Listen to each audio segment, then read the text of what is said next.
won't happen to me.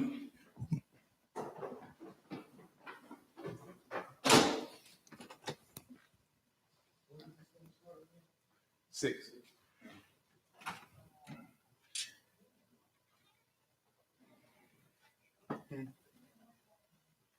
Yeah, so like I be singing it real good.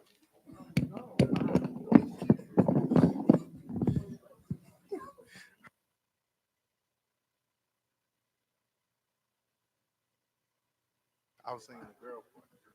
Testing, testing.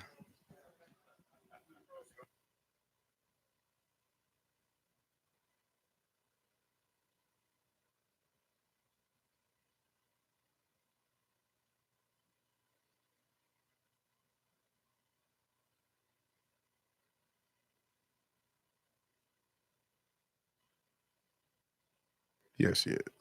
Well, I guess if you can hear it.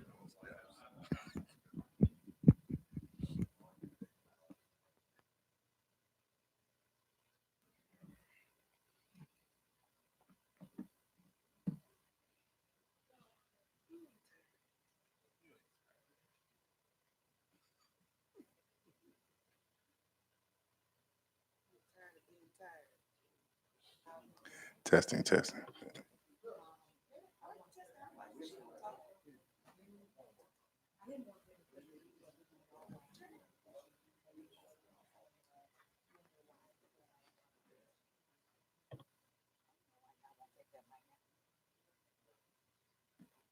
She feel important with the mic now.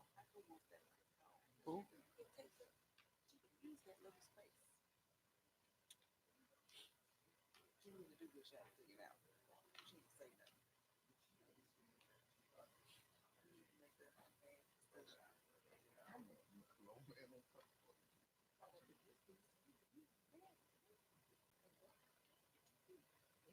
So far though. The top boy can't make the top boy can't make the plays.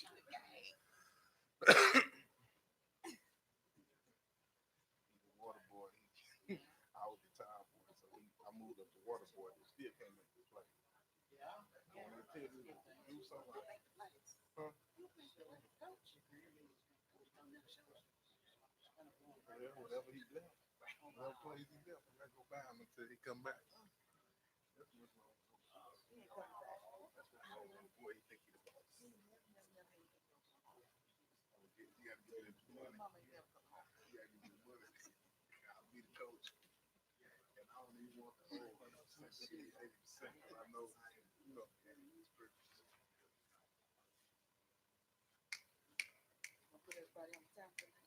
Yep. You're on it right now. 2 minutes. You got 2 minutes. Say what you gonna say. I'm okay with that.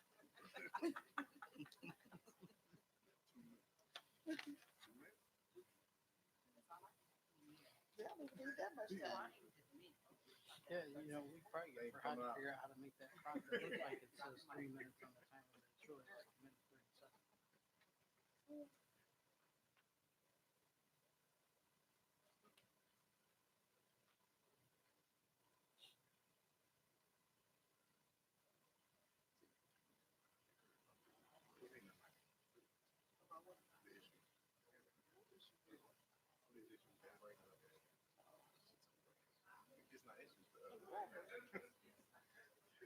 It's not issues to us.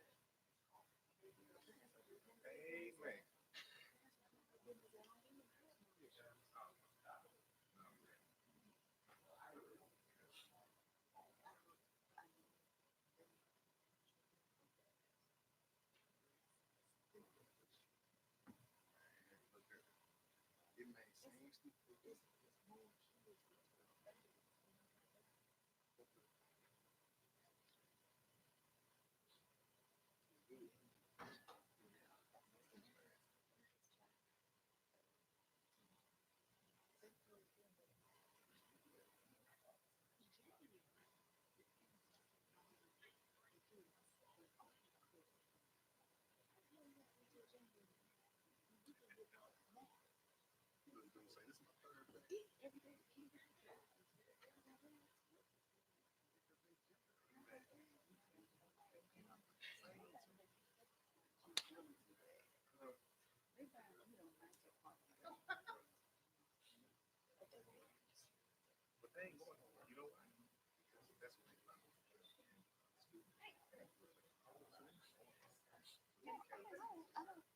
okay with that. Why did I wait till January before telling me? We can on your own everything. It's up to you now. You can buy it. You can figure it out. You can figure it out. What about 2020? What they gonna say? Hey, he came up with a clip book bag. It wasn't clear. One clear? We're on with that. We're on with that. Just walk like this, walk about the same. So maybe they did this on my baby said it was cute. Because they was you know what I'm saying? So nobody doing nothing.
The second time they did it, it's too late now. They need to be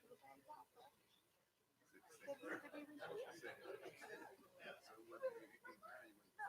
We can start from some school. You should have started on some schools. With the $15, $20 money, you should. You can't start off with $10. You should start off with $10 shopping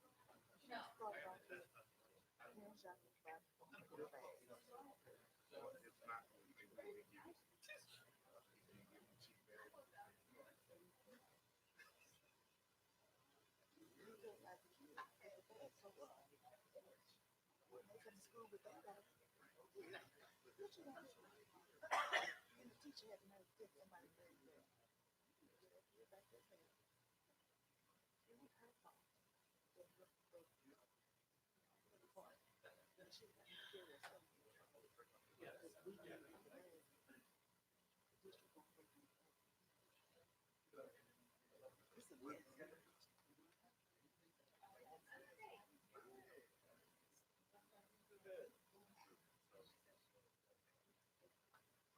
Oh, they probably already did. No. Oh. Stop that.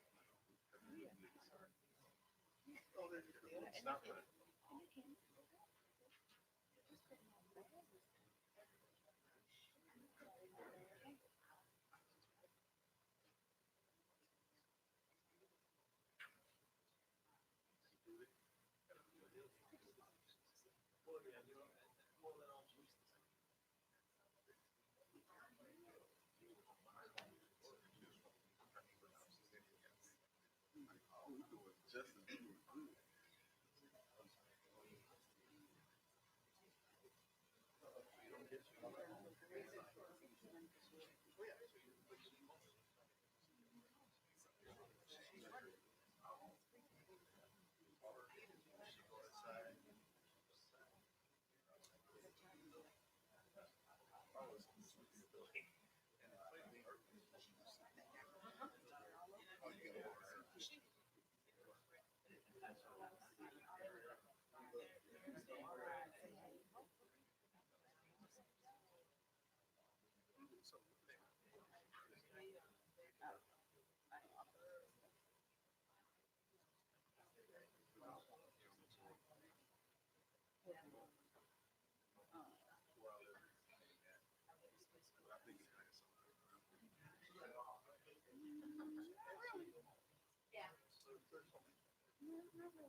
No, see, one dude, no, it ain't.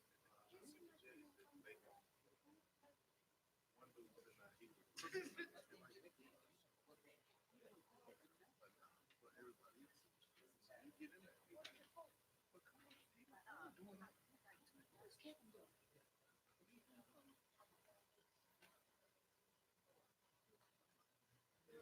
Somebody up there just did that. Why they touch stuff? Because she did it. I don't like when people touch stuff. We're getting ready to record. You have to get over it because we have to work together. Stop touching my stuff. That's not your stuff up there. This is your stuff down here. But I don't know why that's off. There it goes. Oh, there it goes again. But it ought to be on the other for now. Yeah. Yeah, they don't video from this from that. No, they should have it on the other screen. They shouldn't have to be touching the pad to video, should they? Probably not. Let's see. Yeah, go check that out.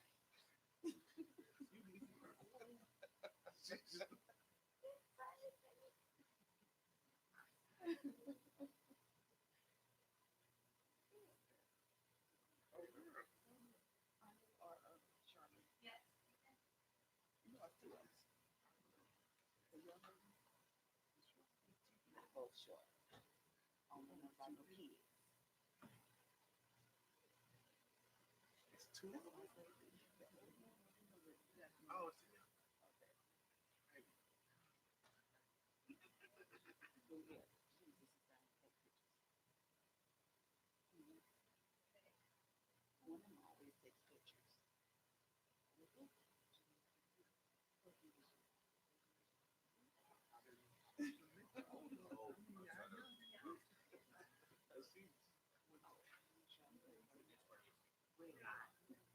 that's the old. Yes. I did. I met her once. She ain't never been. She ain't got to take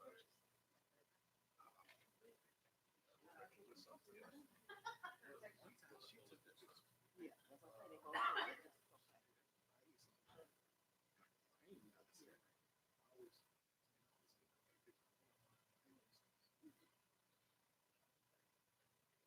So, I already know someone said she was doing the graduation. 90% of Charlie. Yeah, okay. So I ain't really.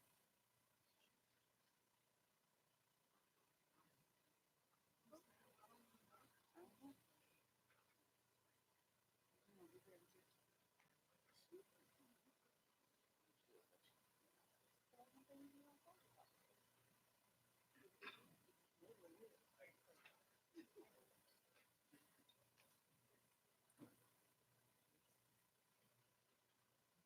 got 2 minutes of fame. Too long.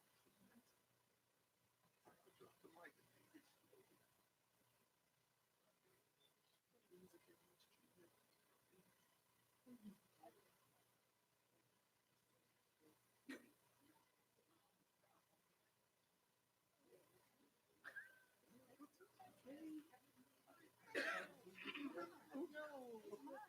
Who had just left?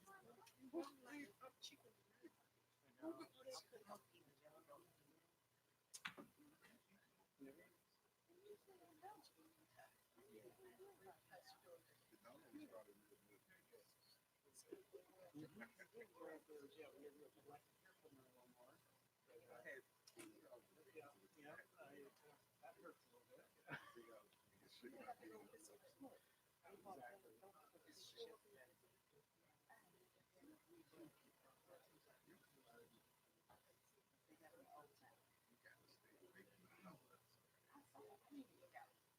But you just have to stay away. Yes, I am. Oh, I don't think so. Okay. So, No. schedule calendar. I'll get it put on. Okay. Thanks. Absolutely. You're welcome. Appreciate it. Don't mess with it. But maybe look. Yeah. I want donut. I want chocolate on that. I want white. I want sweet. Bacon.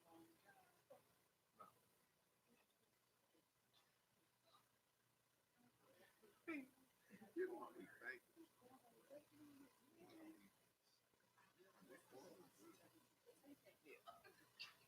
anything on ice cream. You gotta make it.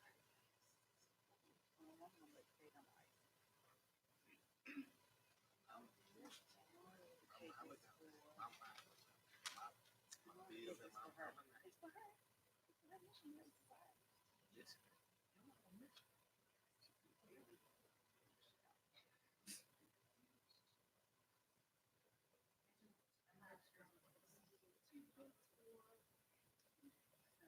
at my bills and my this. I'm getting so tired of these holidays. She's like, we do Thanksgiving. I said, that makes me done. I'm like, look, you're 4th of July.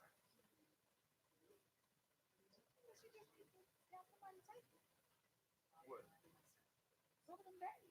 She did. That's what I got. Just one day. Just one holiday. It's a big difference.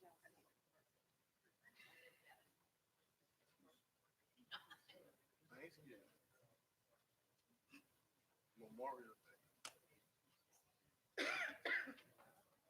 Christmas, Thanksgiving. It seems like twice. That's the biggest one. Every holiday. I mean, every birthday.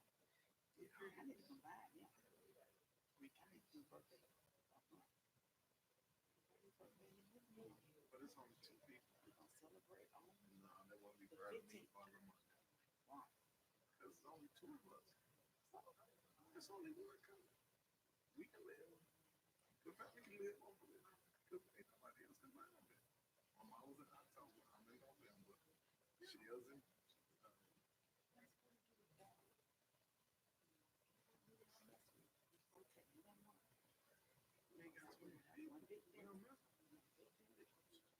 Because everybody's name on it. That's like, put me in Lamont. It wouldn't be fair to me and her. Her birthday November 27th. No, that wouldn't work. Nobody's birthday in the same month. We just both Scorpio. She's October 26th, and I'm November 26th. And that's what we do. Because everybody's birthday is different month.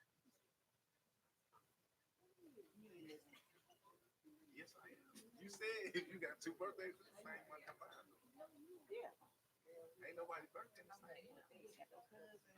We don't celebrate the people. No, we don't celebrate. It's only us. It's me, two nieces, sister. I got. We don't even celebrate any birthday. Well, sister, these November 7th. We don't. I ain't getting my. Yeah, we don't do nothing. Nope. They also know so much.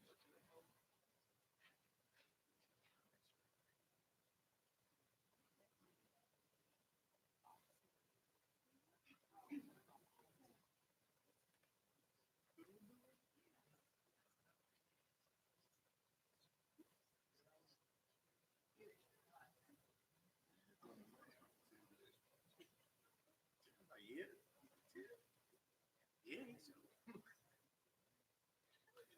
you know, Terry ain't saying nothing to she know and she might not.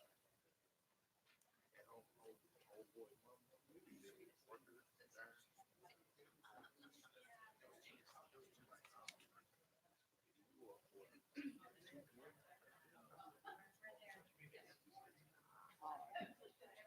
okay.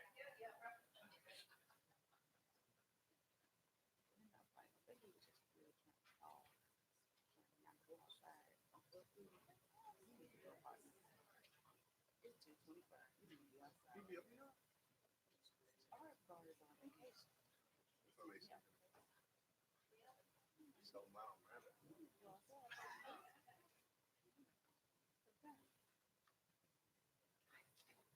Big girl, little girl, like security. I guess one of the guards. Excuse me. I don't know why they don't. Leave. We got here.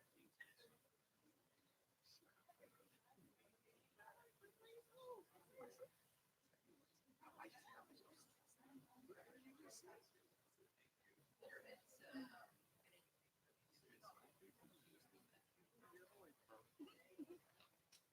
Stay with it.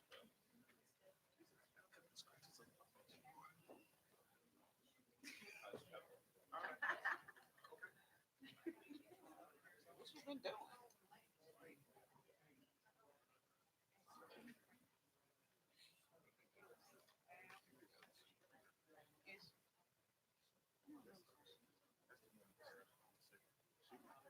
Oh, she's the receptionist.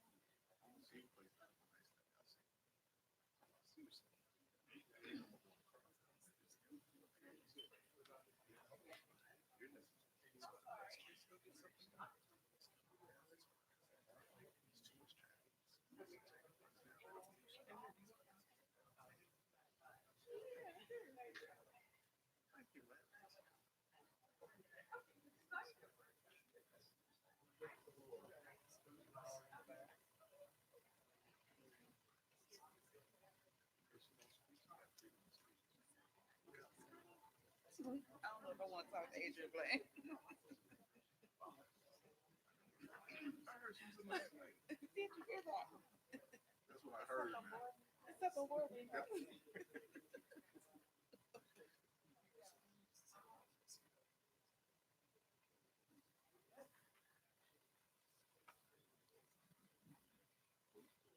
See, trying not to cause problems. That's why.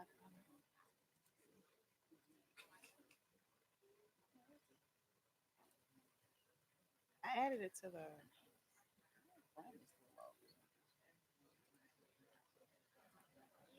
To the Simba. The. Yep, that's. Where is it? This. Nope. It's that, but it says 11.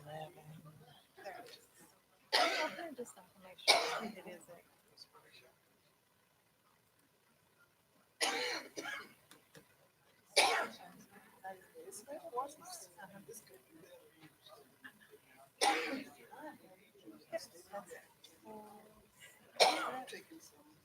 Yep, that's it. Okay, I just wanted to make sure. Thank you. See, that was easy. Yes, it was. Yeah, that time. See, that was easy. Excuse me. Excuse me.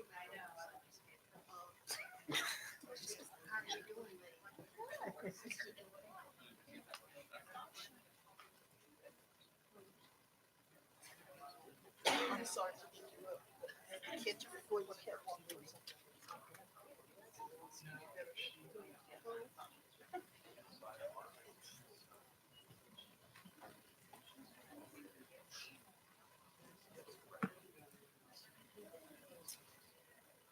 She was gonna call me some more. We were trying to find seamstress.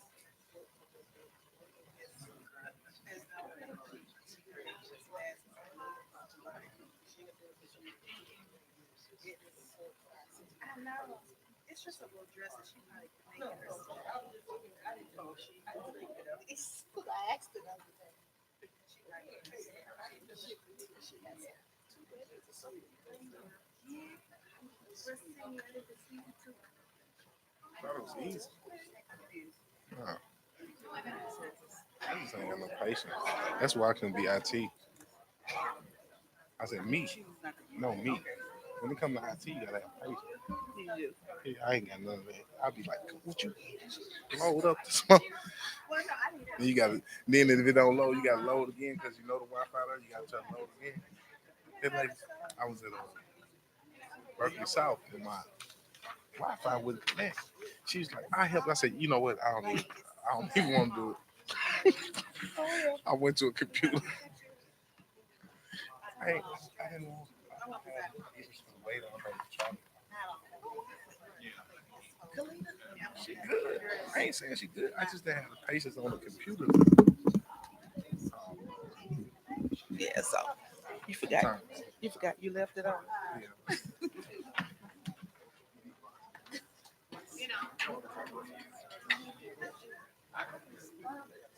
You had 2 minutes. I don't even want that. All people I got got no money for me.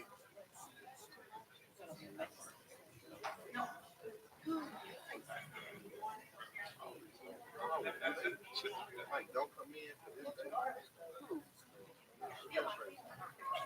No. So they come in every day. You know, they be claiming to be in meetings. Somebody's being home. I want to know the real school. I'm asking Mr. Bill that he retired. See what I'm saying? That was my mess. Can I tell you the truth? I thought I heard.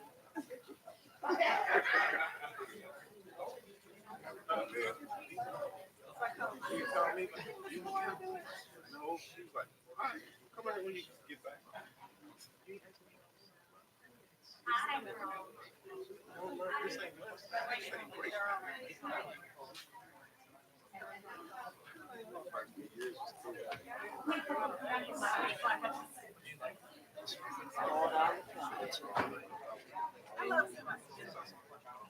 Anything we want to do, all the schools. You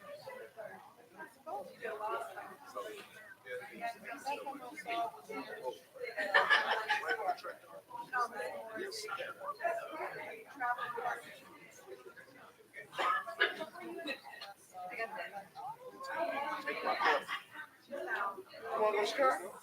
I'll take it. We got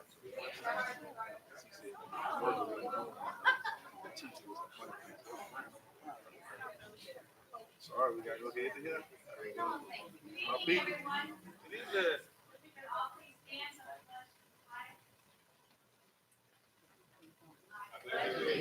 To the flag of the United States of America and to the republic for which it stands, one nation, under God, indivisible, with liberty and justice for all.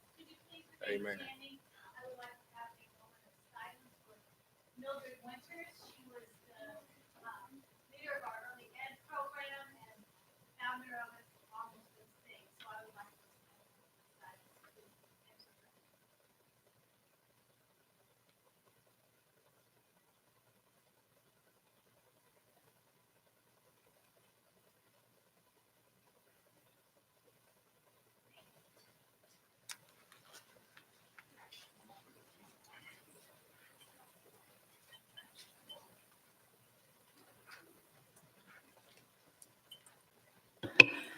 Under the provisions of the Public Meetings Law of the State of Missouri, the board must adopt by a roll call vote an agenda that includes the time, date, place, and tentative agenda for the meeting.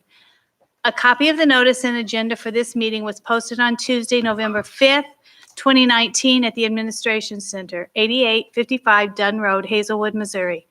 At the same time, copies of the notice and agenda were sent to major radio and television stations, to 3 newspapers, to all municipalities, schools in the district, and posted on the district website. Could I have a recommendation, please, to adopt the agenda? So moved. Second. It's been moved and seconded. Madam Secretary, would you call the roll, please? Okay. Ready to go. Dr. Powell Walker, Aye. Ms. Ponder, Aye. Secretary votes aye. Madam President, Aye.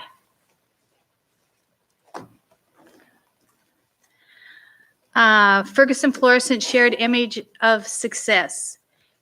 At this time, we will have the communications team present a short video of the district highlights and successes.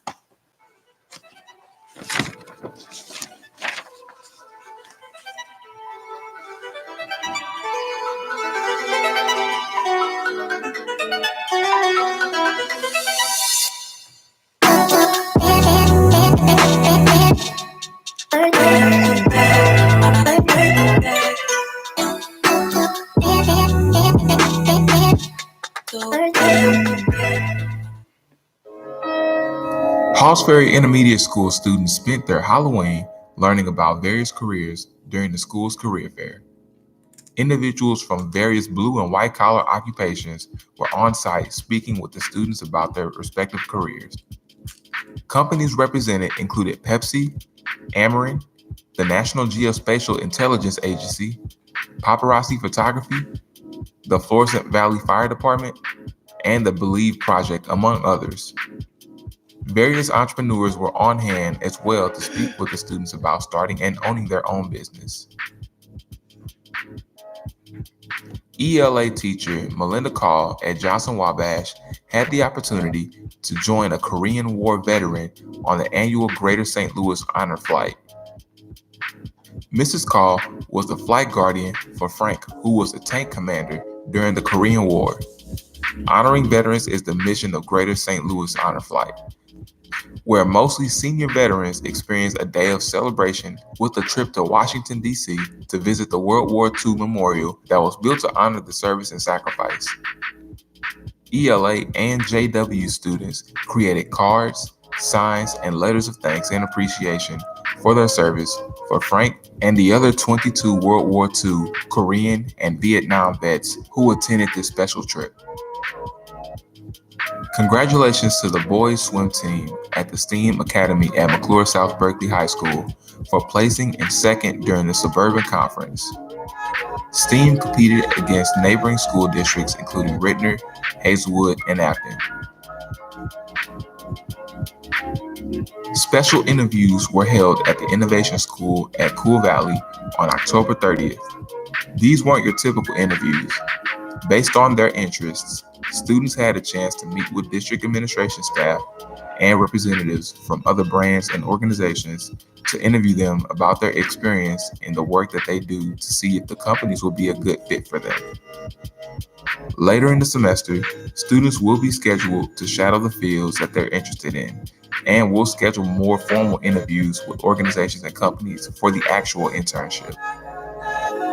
This is a part of the big picture learning framework that the Innovation School is modeled after to ensure that the students will work in their career interests through internships throughout the school week.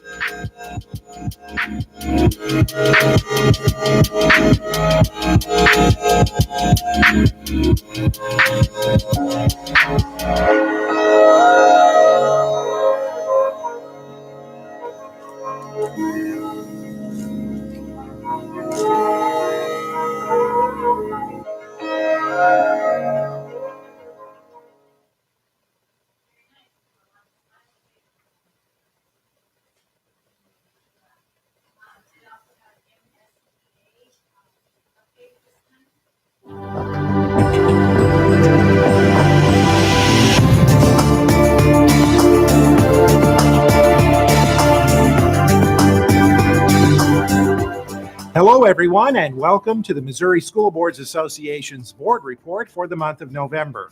We thank you for the opportunity to share some news and information during a few minutes of your board meeting. We begin with a look at the issue of vaping among Missouri's youth. Governor Mike Parson has signed an executive order directing several state agencies, including the Department of Elementary and Secondary Education, to develop a statewide campaign to educate, warn, and deter the use of vaping devices among young people in Missouri. School districts throughout the state and nation have been grappling with the issue in recent months.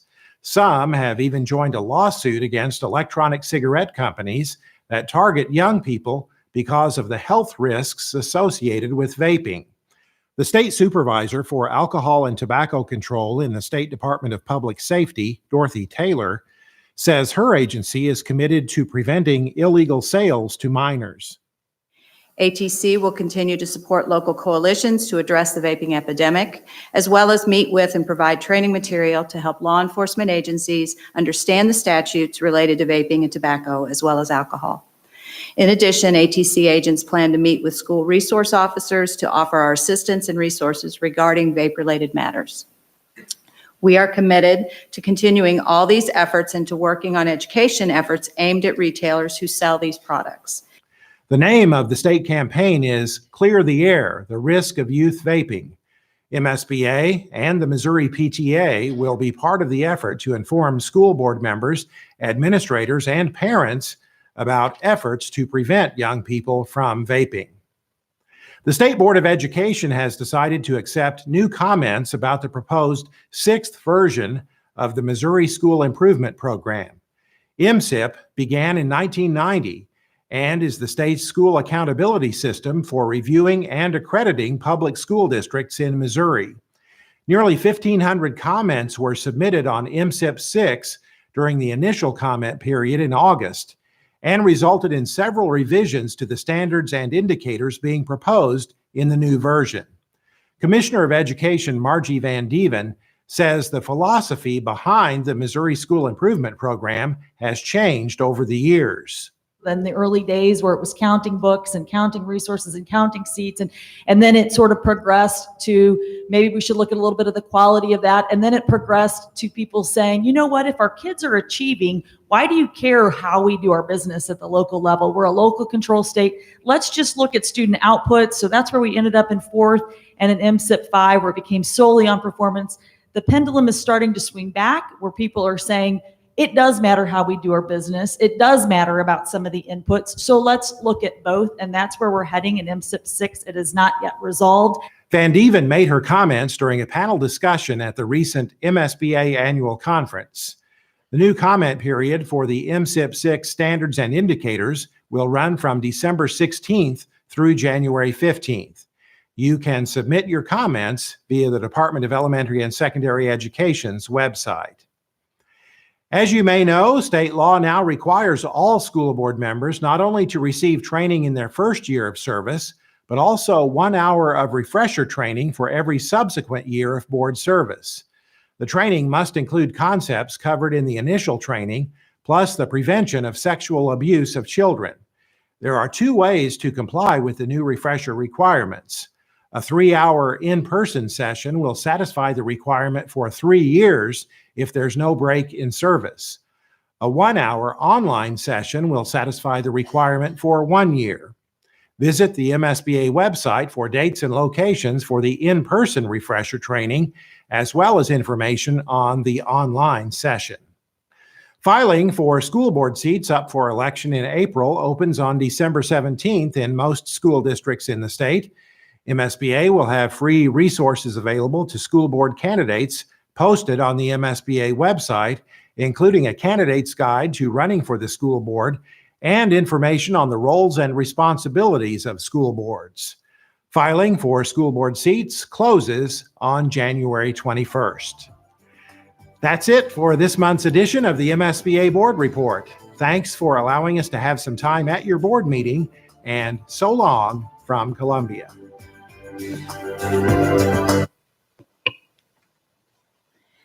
The board allocates this portion of the meeting to allow stakeholders the opportunity to comment on both agenda items and non-agenda items at the start of each board meeting.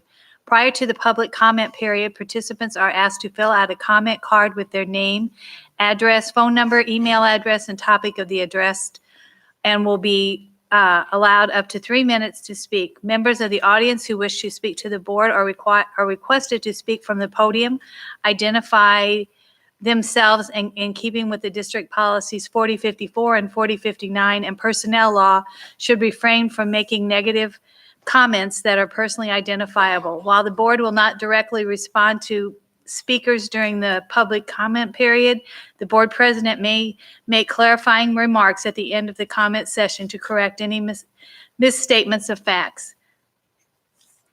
At this time, Mr. Schrader, would you come forward?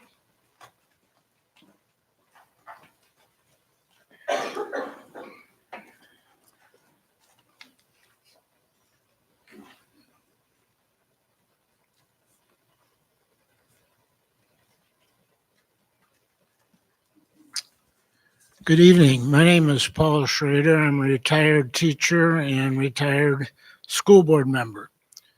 And I want to thank President Hogshead for the moment of silence in honor of Mildred Winter. It's kind of personal. She was in our early childhood program back in the 60s. Most people don't know that. And as a director, Ferguson Florissant was one of 4 school districts in the state of Missouri that was singled out to pilot a new preschool program that involved parents along with the kids. We did that pilot. It was successful. And in 1972, Mildred moved to work for the State Board of Education in expanding this program throughout the state. It's now called Parents as Teachers. Throughout the state of Missouri, all 50 states of the United States and 7 foreign countries now have this program. We were on the cutting edge of making that happen. And you can't live in the past, but I want to move to what we're doing with early childhood now. And when I was on the board, I know that we had reports from our early childhood department about how successful this program is, how our kids that participate continuously score better than those that don't throughout all 12 years of their education. We know this works. We have 50 years of data to prove it. In Dr. Davis's State of the District message last week, he talked about the new programs we're trying, almost all aimed at raising student achievement. We have a program that we know raises student achievement. And Dr. Davis alluded to that program in his statement. Unfortunately, there were 5 words that cut to my soul. We've increased the enrollment in preschool. I forget the exact percentage of numbers. And he followed that exactly with these 5 words. We have a waiting list. Why do we have a waiting list for a program that we know works? We have data that proves it works. We know it improves student achievement. Dr. Davis has said many times he'd like to have 100% of our kids in the preschool program. Our finances are now at a position that we're pretty stable and in pretty good shape. So I challenge the 7 of the board members, they're not all here tonight, but all 7 of you, let's make Dr. Davis's goal reality. Let's stop being just a goal. Let's make it happen. Find the teachers, find the materials, find the space. Let's make this happen. We have data that proves it raises achievement. Why aren't we doing it? And I really want to see that happen. We should never, ever have a waiting list. When parents want it, we know it works, but sorry, no room at the end for you tonight. That's not what we want.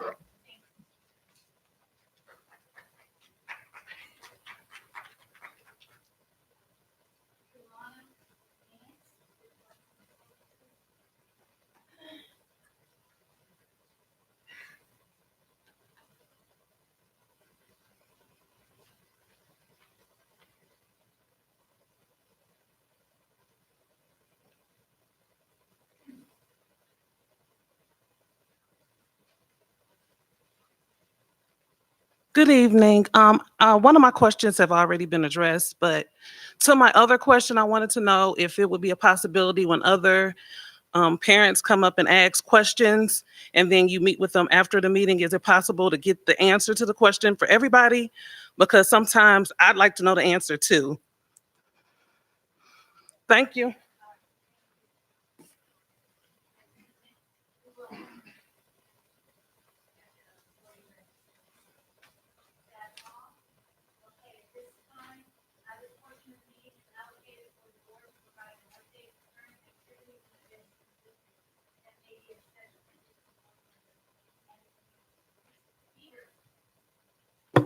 Well, hello, everyone. Hi, County. I just was talking to Dr. Davis. I thought it was interesting. If anybody saw the Elliot Davis and Kelvin Adams piece, I guess my heart went out to him and the board.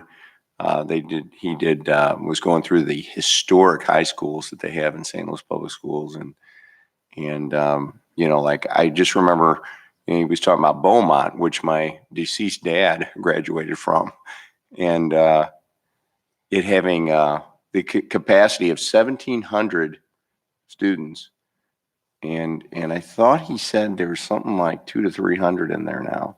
So my goodness, when I think about the challenges that we had and we went through, I guess what I'd say is, my hope is that he can do a lot for the kids in public school when I saw that.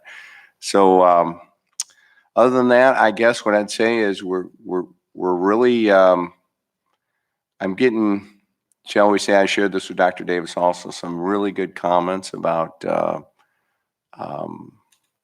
climate change or the decorum as I believe that we'll talk about later. So it's good to hear real good positive things that are going on with our students and our staff.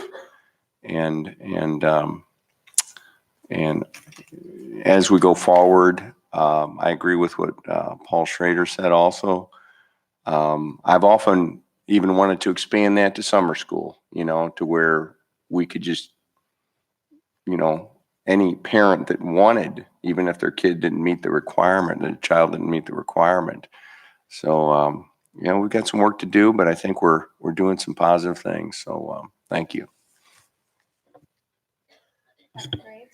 Good evening, everyone. I will be talking about stakeholder and community engagement.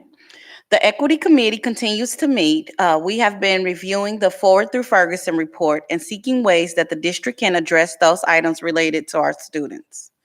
The students in our My Brother's Keeper mentoring program will be leading a toy drive in the coming weeks to help our other families in the district. There is something that changes a person when you see others' needs and take action to help meet those needs. Our Family and Community Engagement, or FACE department, is building out a partnership network database so we can honor the individuals and organizations that share their time and their resources to serve our students and staff. We know that those quality partnerships are essential to growing a stronger community. We had a great board recognition meeting on the 23rd of October.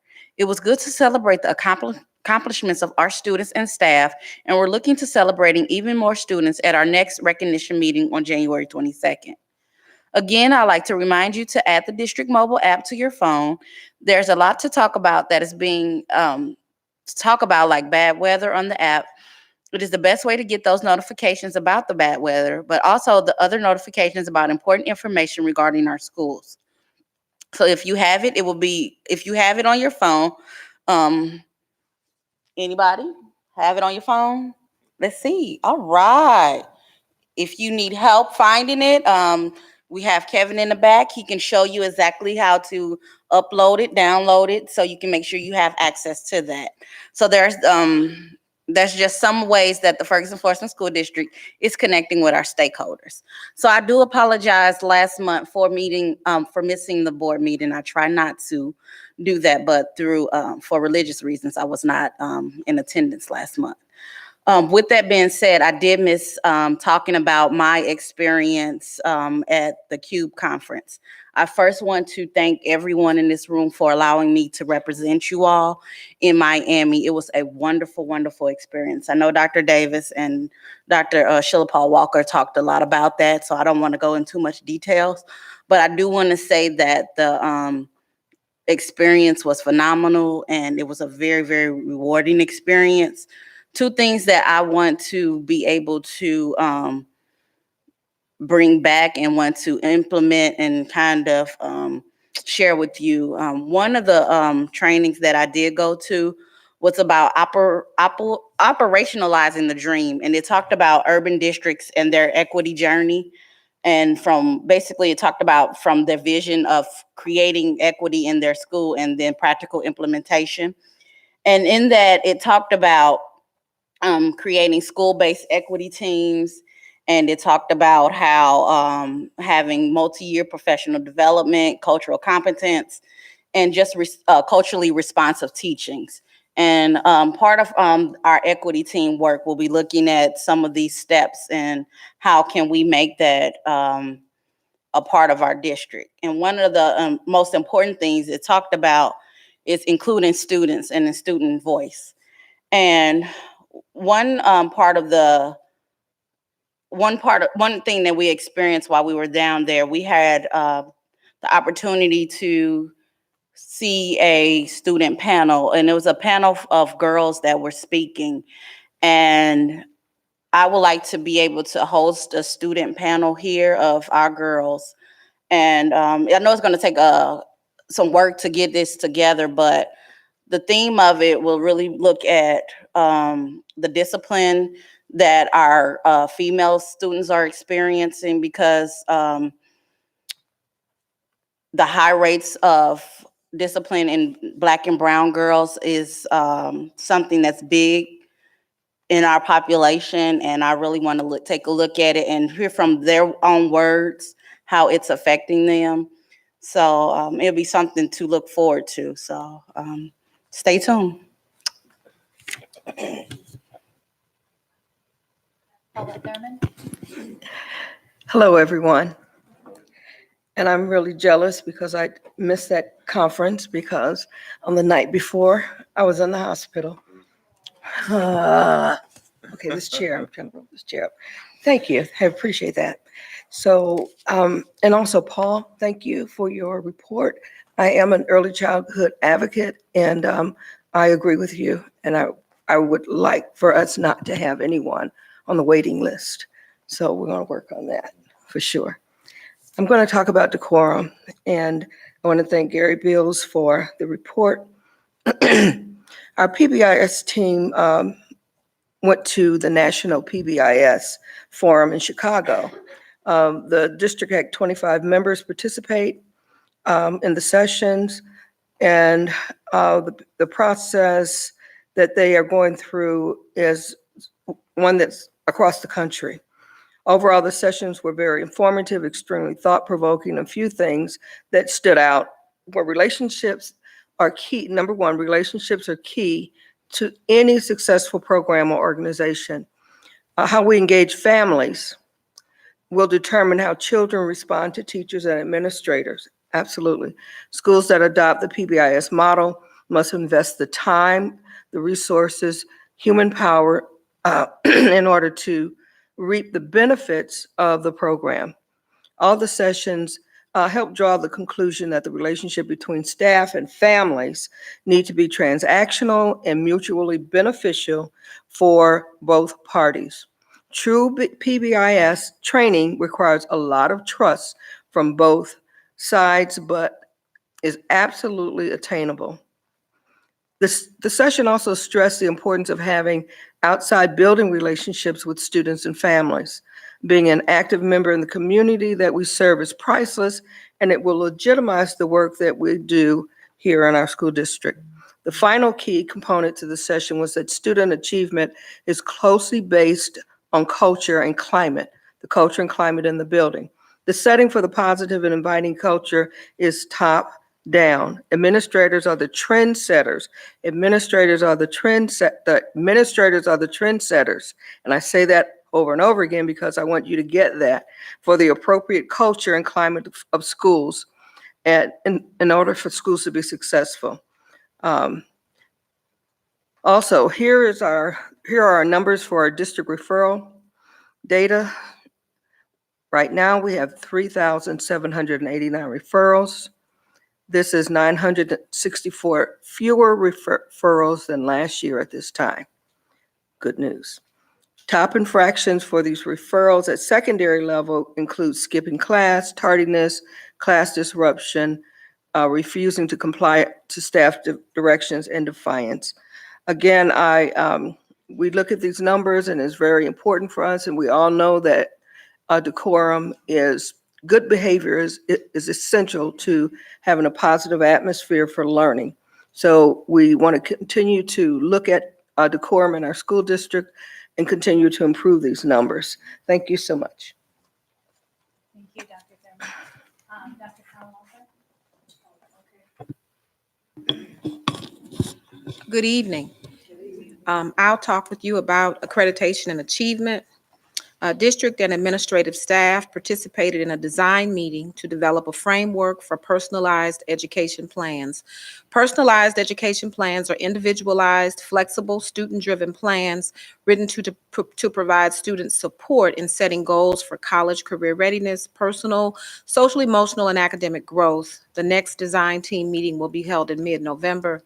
The District Professional Development Committee continues to receive positive feedback for the high-quality professional development provided by teacher leaders. November 4th and 5th gave teacher leaders the opportunity to showcase their passion and talent around core instruction. We are hosting a K-8 Social Studies and K-5 Math Curriculum Adoption Open House for viewing of aligned core curriculum resources on November 11th. Curriculum specialists will be available to answer questions. Parents, students, teachers, and community members are welcome to this event and welcome back in December when the vendors join us for formal presentations. Please pick up a flyer in the lobby to register for these events. And then I just wanted to mention a couple of other things that are more related to just the community at large. Just a reminder to participate in the census. It's coming up. You can go to census.gov to learn more about it.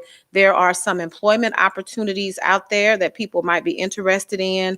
And I think most importantly, because I was invited to participate in a discussion about the census recently, it's just a reminder that your voice does matter. And I think the thing that I heard at this event that stuck with me the most is that programs and wishes are not funded, numbers are. So you have to make sure you participate so people understand what the unique needs are of our community, so we have access to the things that we need. And then I also participated in a zoo mapping discussion. We know that there's a zoo coming to North County, and it's going to be in the Spanish Lake area. Something that stood out to me that I wanted to share with you, because maybe you know and I didn't know this. So it's a 425-acre project. And so I was just like, what does that look like as related to the zoo that we have already down at Forest Park? Because in my mind, I thought this is going to be like some little small project out here in North County that's sort of an extension. But my understanding is it's going to be like 4 to 5 times larger than the zoo that we have down at Forest Park. So I thought that was exciting. Out of this will come some employment opportunities, and they are very interested in partnering with school districts. So this is quite a ways off, I think maybe 4 or 5 years, but certainly exciting news for North County. Thank you. Good evening. I have the talent management update for tonight. It's a pretty quick one. Grow Your Own grant. The district was successful in obtaining a $10,000 planning grant from DESE to implement a Grow Your Own program. The effort was a result of a team from several departments coming together to draft the application. Dr. Muhammad, Dr. Edson, and Executive Director of Professional Learning and Leadership, Liz Davenport, in particular, were instrumental in putting together a solid application. Kudos to them. The first planning meeting with the state will take place this Thursday. And that's all. Thank you. We have many things going on in the month of November.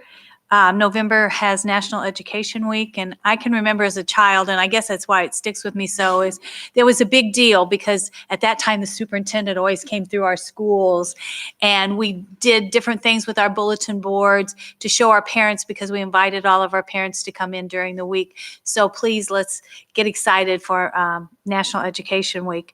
Also, could I ask all the veterans in the audience to please stand up?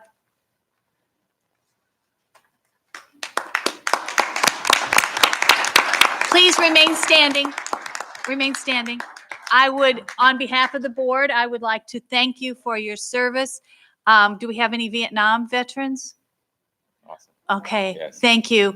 My husband came home in August 50 years ago, and it just rings a lot in my head. When did you come home?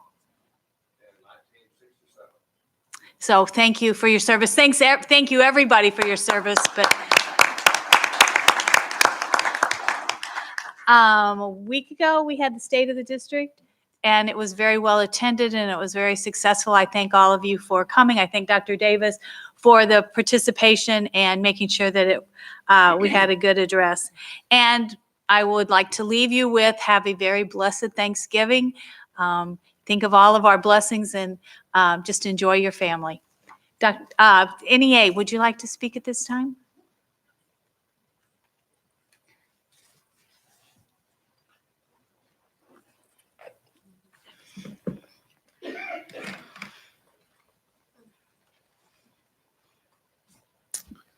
Good evening. My name is Nicole B. and I am a 5th grade science teacher at Berkeley Elementary. Good evening, board members, Dr. Davis, and stakeholders. The fall break was just a was just what we needed to unwind and speaking with parents and guardians about our students. It was a great respite from a busy time of parent-teacher conferences. We had many parents to come to discuss with teachers and about their children's academics and educational goals.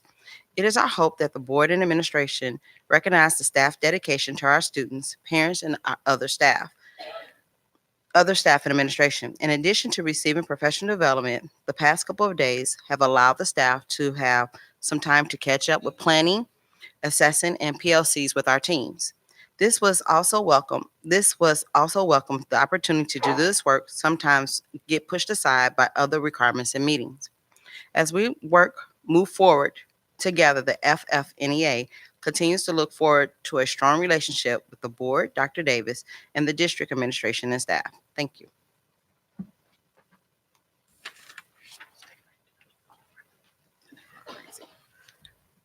Good evening to the board.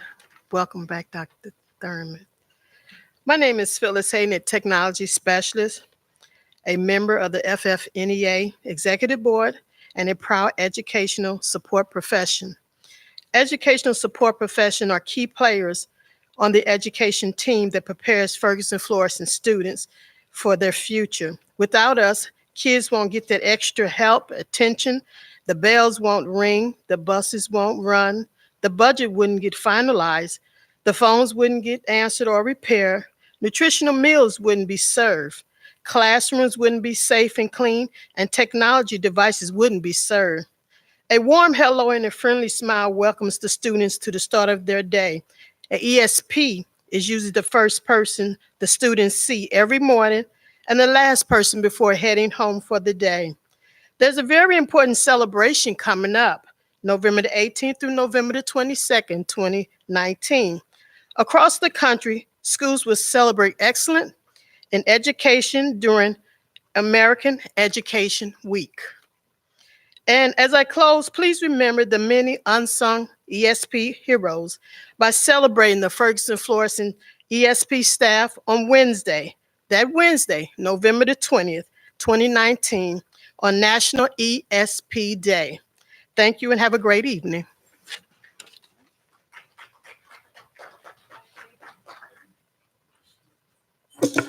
Good evening, everybody. I will just say quickly that if you look outside tonight when you go home, I don't know if it's lit, but I know you can see it in the daytime, the billboard has changed. No, it's not. It looks great. It has our teacher of the year, our principal of the year, our ESP employee of the year up there, and then the other side has some references to college and career readiness. So take a look at that. It's displaying our employees and folks who we love and care deeply about because you do the work, Ms. Hayden, and it's important to make sure that we acknowledge and support all of our team members.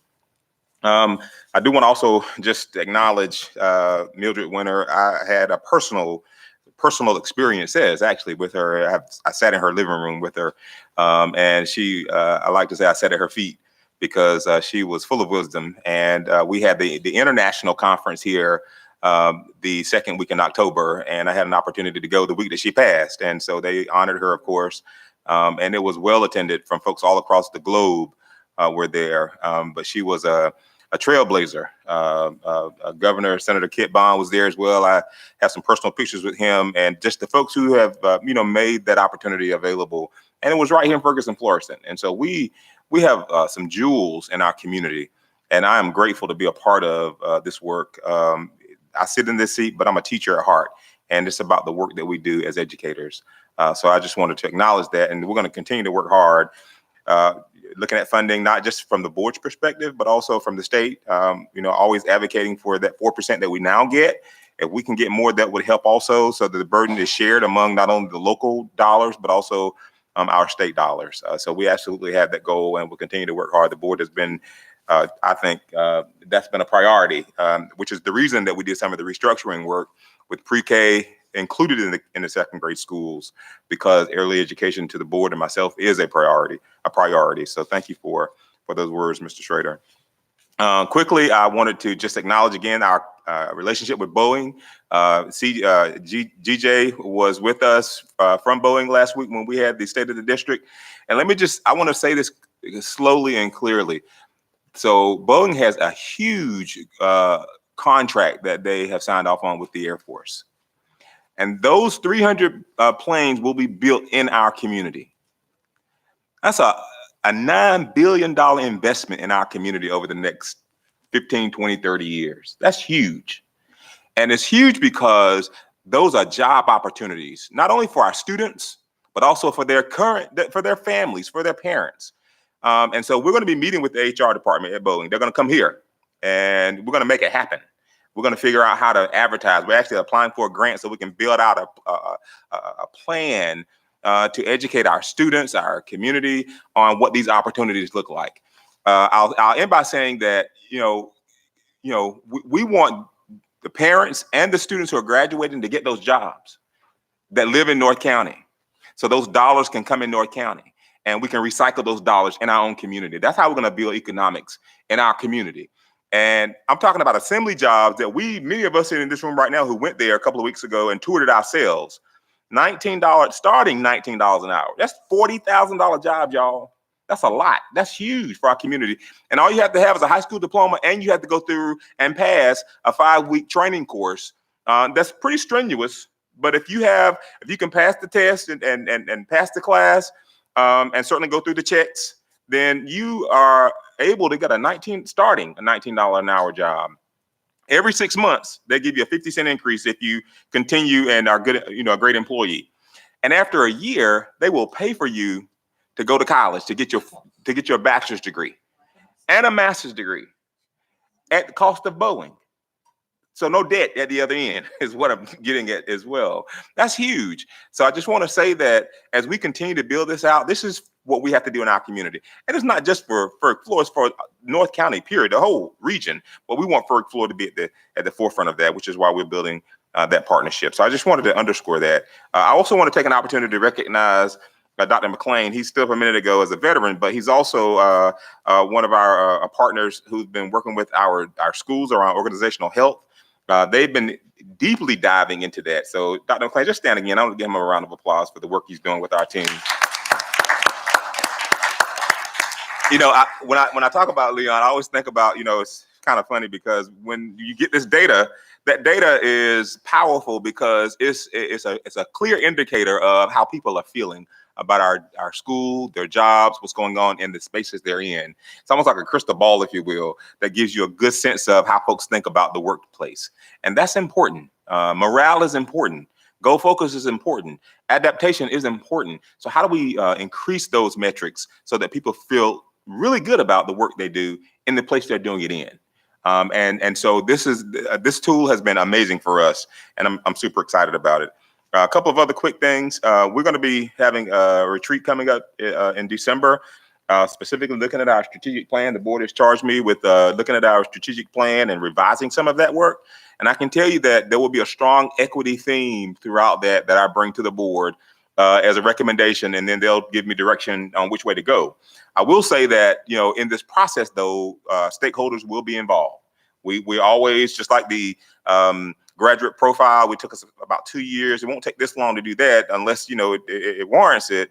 But we'll make sure that teachers, support staff, families, community is involved with this sort of revising our strategic plan.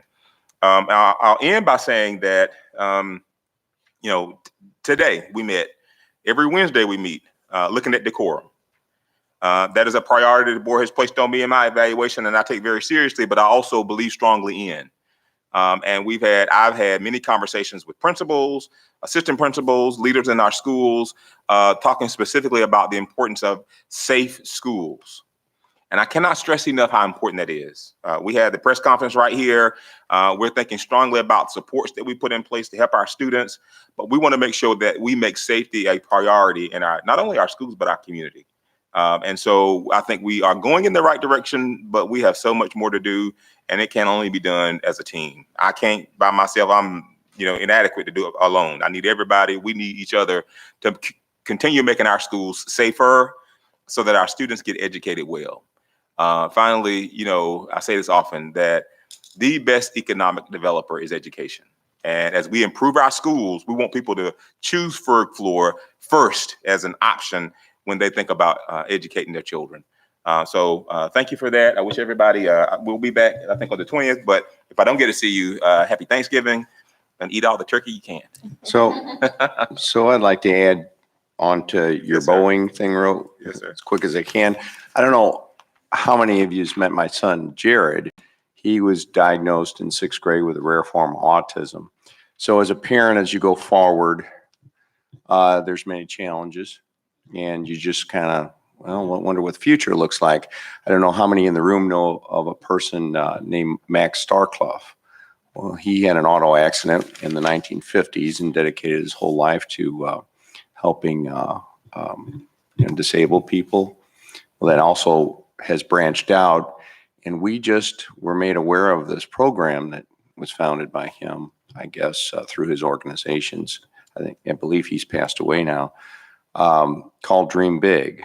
Now, in that program, and blew up Susan in my mind was we've had meetings with them, and they've developed avenues to where, well, I'll just say Jared's going to college next year. But with their partners, and I thought of this with what you're saying, is they found out that all throughout at least the autism spectrum, that these students or children as they get to be adults are awesome employees. And what they found was that they can, like Jared, it might take you 10 times to show him something, but once he gets it, he never forgets it. So they're finding these big companies, and Boeing was one of them, Centene's another one, and I could go on and on. They're finding that they put a lot of money up front in the training, but because of their challenges, they have an employee for life, and they hardly ever call in sick. They're great employees, and the reason I'm saying this is, who would have thought that all these opportunities are available at the wages that you're saying, to where they'll be able, and my son will be able to, support a family, living wages and things like that. So I just wanted to say I was as guilty as a lot of people in my head, wondering about limits and where, I'm just saying that, there's places out there now where kids from all different areas, backgrounds, disabilities can find opportunities. It's just, you have to find the roads and the pathways, but they can definitely succeed. And you jog my memory with that. And I wanted to throw that out there in case anybody knows someone or anything, and I'd be more than willing to help. But it's really encouraging when you talk about all the opportunities and what Dr. Sheila said with the zoo and things like that. I mean, these companies are starting to realize that, we don't need to be so locked in on the traditional way of getting from point A to point B. So thank you very much. Thank you. And board, Dr. Davis mentioned November 20th is our next work study session. And at that work study session, we will be working with the equity resolution on how to make it a living and breathing document and how we're going to move it forward. Also then on December 7th, we have an all day or till 2 o'clock, Scott, work study session from 8:30 in the morning. And that's on strategic plan and a few other things. So thank you. The 3-year terms of Ferguson Florissant School District Board members Rob Chabot, Dr. Paulette Thurman, and Jessica Ponder expires April 20th, 2020. Declarations of candidacy may be picked up in the office of the superintendent at 8855 Dunn Road, Hazelwood, Missouri, from 8 a.m. to 4 p.m. on the days the district is open. Under Missouri law, the first day to file as a candidate is Tuesday, November 17th. Filing closes at 5 p.m. on Tuesday, January 21st, 2020. School district offices will be closed Monday, December 23rd, 2019 through Friday, January 3rd, 2020. The annual election for the School Board of Education is Tuesday, April 7th, 2020. A person who wishes to file for candidacy for the Board of Education must be a citizen of the United States, at least 24 years old, a resident taxpayer of the school district, a resident of the state of Missouri for at least 1 year. In addition, the candidate must follow these procedures: file a declaration of candidacy, filing pursuant to District Policy 4013. The Ferguson-Florissant District Board election in April 2020 will be conducted by cumulative voting, a change ordered by the federal court. In cumulative voting, voters cast as many votes as there are seats. Voters are not limited to giving only one vote to a candidate.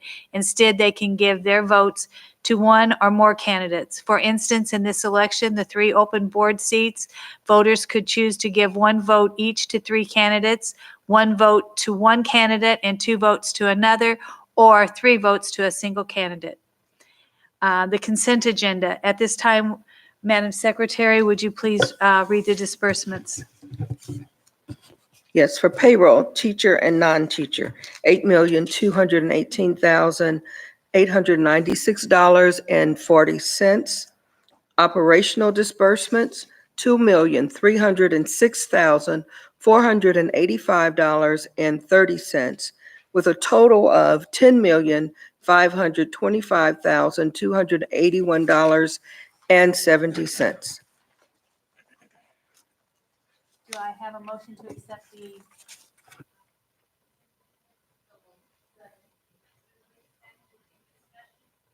Hearing none. All in favor? Aye. Opposed? The motion carries. McClure North Senior Trip. Dr. Bland?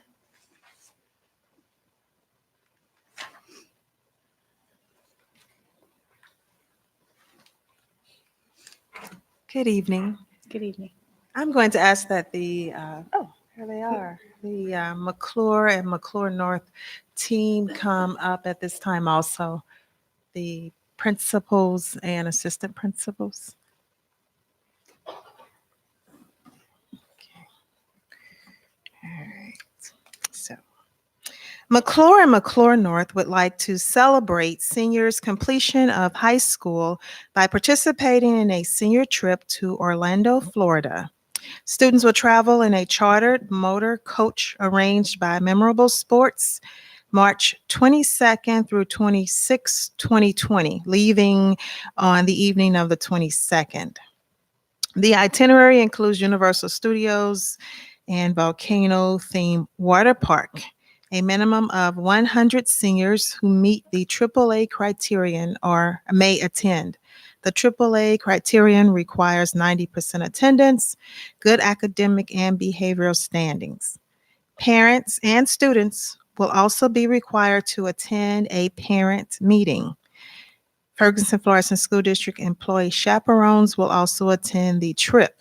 The cost of the trip, including transportation, is approximately $750 to $775 per student. This includes meals. Several fundraising activities will be offered in order to bring the cost per student below $500 or perhaps even lower. Freedom Fundraising, a company utilized by previous senior trips, will be one fundraiser along with TJ's Pizza and involvement from both parent organizations at both high schools. Funding sources would be approximately $750 to $775 per student. The recommendation is to approve the senior trip to Orlando, Florida for McClure and McClure North Senior High School, McClure North High School students.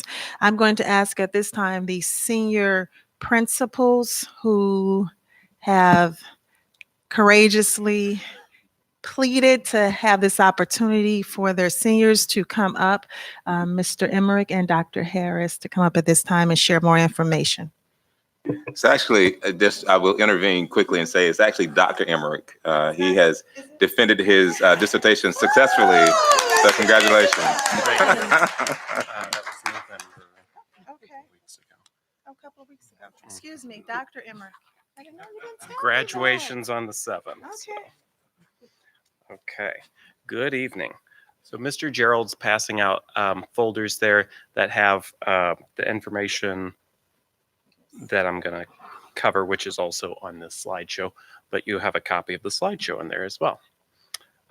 So the what of this, like Dr. Bland said, it's a celebratory trip available to the class of 2020. It includes 4 days, 3 nights in Orlando, Florida, a day at Volcano Bay themed water park, 2 days at Universal Studios, and a visit to Full Sail University.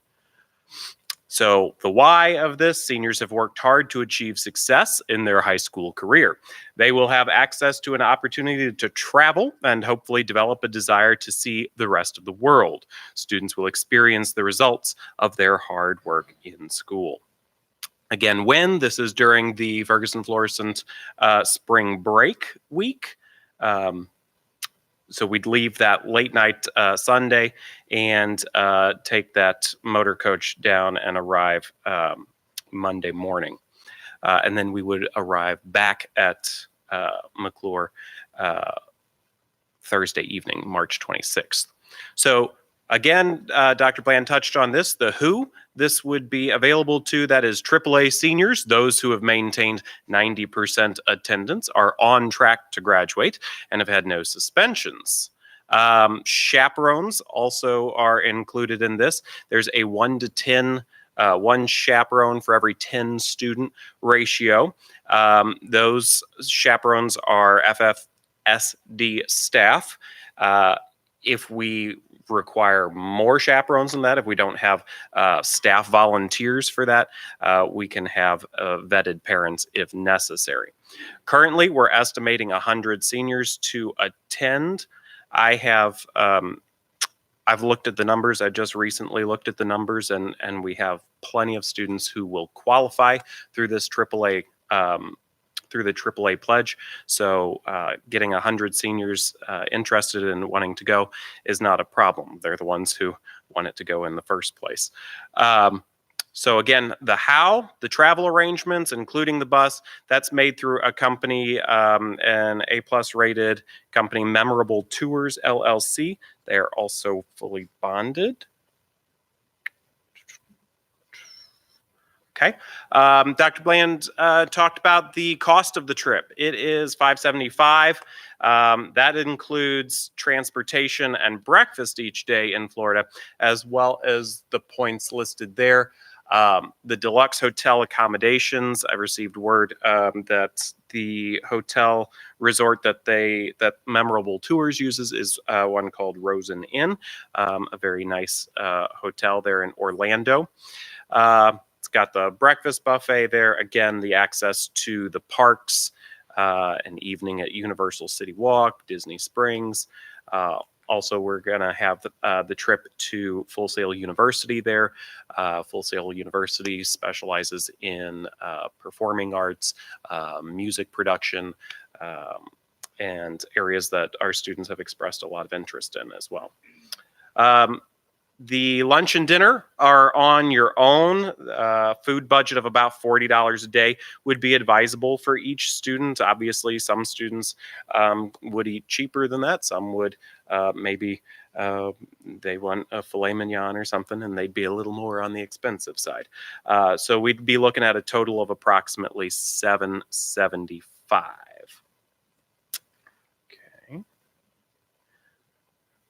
So when it comes to the finances and collecting payments and things like that, I drafted a payment schedule there. You can see that the only non-refundable part there would be a $75 reservation deposit. Any refund policy would follow the Memorable Tours, the company that's setting it up. It would follow their refund policy, which is written there. Obviously, students can pay $25 and maybe the next week put $40 or $75 and $80, and just as much as they can when they can. This payment schedule would be a good suggestion to try to stick to. Fundraising opportunities, as Dr. Bland mentioned, We're working with Freedom Fundraising, who I know Mr. Downing used last year for his senior trip. TJ's Pizza as an old standby as well. PTSO is interested in sponsoring plenty of events for us, be that raffles or trivia nights, senior breakfast, things of that nature, to help raise funds for this as well.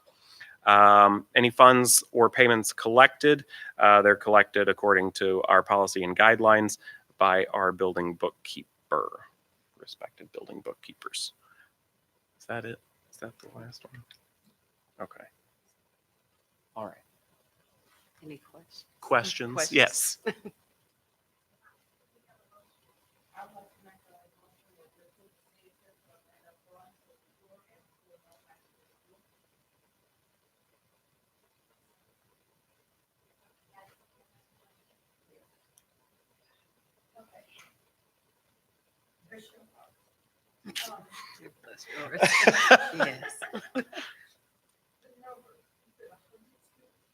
That's preliminary estimate. Yeah, 50 from each school right now. We would get a third bus. Yeah. Mm-mm. The buses are about 50 to 55. So if we had, 125 express interest, I'd push to get as close to 150 as possible. Fill the bus.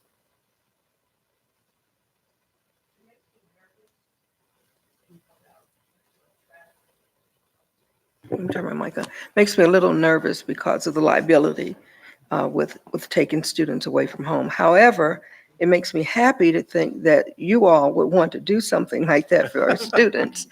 And we want them to be safe, and we know that you're responsible people and all of that. But are you at all concerned about the possibility of all the things that are going on in my head that could go on in the hotel rooms with little boys and little girls and who are mischievous?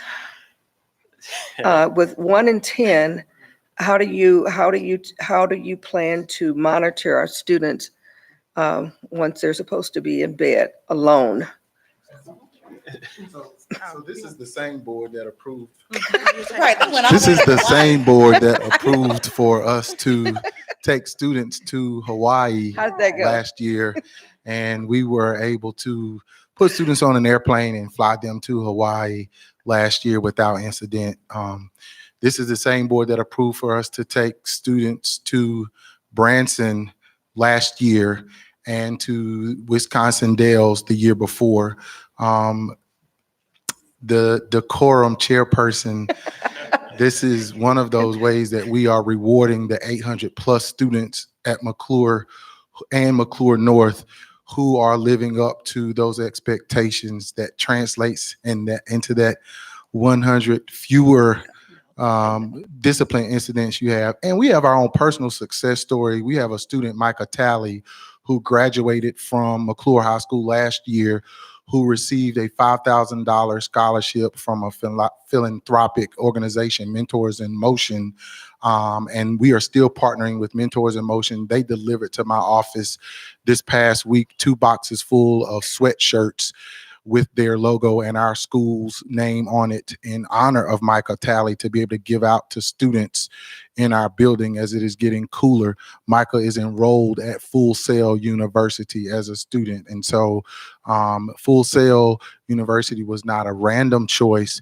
We have many of our students, when you talk about the cultural implications, who are interested in music, and that is an accredited institution. So that's just another personal aside as to why we chose to put that nugget of information about Full Sail in there. Thank you. So you were prepared to answer that question tonight, right? I am nervous. Gut check. I am nervous, but I'll be on the bus. Okay. Well, and I just wanted to hear, what your plan is, and knowing that, this is such a great thing that you all want to do, and I'm really happy about it. But I just want to make sure that you guys are doing what you need to do to make sure our kids are safe and yourselves too, that you're covered So because of liability. we met and discussed having a real specific schedule of monitoring during and room checks during the visit. And we also referenced to Mr. Ford, who led the first trip. And so he also shared with us their schedule of supervision when they went to the Dell. So yes, that was a piece that we discussed. No, I am not going. The room checks is just one measure. So that's why we have male and female chaperones. And so, for example, when we went to Wisconsin, we had female chaperones and male chaperones. For example, I was assigned certain rooms and I did room checks and we were on duty. We didn't necessarily, when they were asleep, we were awake watching the hallways. And so I spent a lot of time in the lobby at the Wisconsin Dells Kalahari Resort. Yeah.